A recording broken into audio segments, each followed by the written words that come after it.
এক্সেলের ভিতরে এই সিলেকশন টেকনিকটা এটা অন্যান্য সফটওয়্যারের মতোই, অন্যান্য আপনার যদি মাইক্রোসফটের অফিসের আর কোনো সফটওয়্যার আপনি যদি কাজ করে থাকেন অন্যান্য সফটওয়্যারের মতোই সেম। তো এখানে অনেকভাবে আপনি এটা সিলেক্ট করতে পারবেন।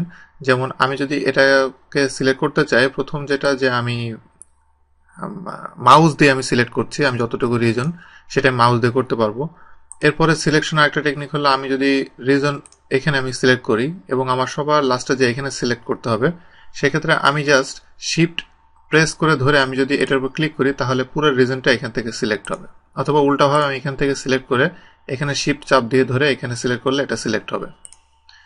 এরপরে আমি রো কলাম সিলেক্ট করার সিস্টেমটা হলো আমি যদি রোতে সিলেক্ট করতে চাই পুরো রো ধরে, তাহলে এই যে এখন একটা আইকন দেখাচ্ছে, এরকম যখন আইকন দেখাবে আমি সিলেক্ট করে পুরো রো ধরে সিলেক্ট হবে এইভাবে।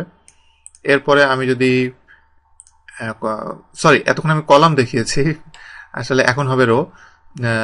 রোটা হলো সিলেক্ট হবে এভাবে, এইভাবে আপনি রো ছোট বড় করতে পারবেন, বা আমি এই আইকন যখন দেখাবে এইভাবে আমি অনেকগুলো রো আমি সিলেক্ট করতে পারবো।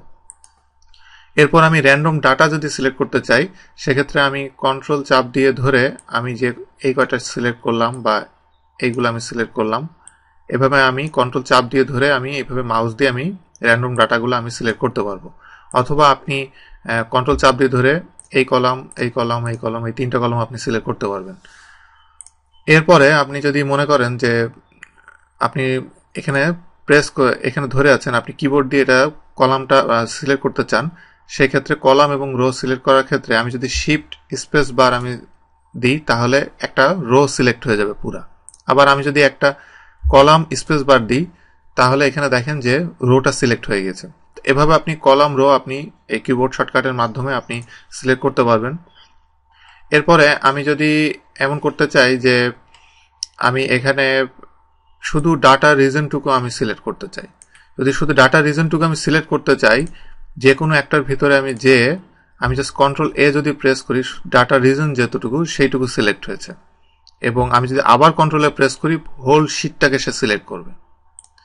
এরপর আমি যদি হোল শিট সিলেক্ট করার আরেকটা অপশন আছে উপরে বাম কোণা, এখানে একটা আইকন দেখেন, এই আইকনটার উপরে আমি যদি সিলেক্ট করি তাহলে ফুল ওয়ার্কশিট যেটা পুরোটা সিলেক্ট হবে, এবং আমি এখান থেকে আমার যে কোনো ডকুমেন্ট আমি ডাটা ফরম্যাট এখান থেকে আমি চেঞ্জ করে দিতে পারবো। এই কয়েকভাবে আপনি মোটামুটি আপনি ডাটাগুলো সিলেক্ট করতে পারবেন, এবং আপনার ভ্যারাইটিস অফ অপশন আছে ডাটাগুলো সিলেক্ট করার, আপনি আপনার ইচ্ছা মতো কাস্টমাইজ করে ডাটাগুলো সিলেক্ট করতে পারবেন।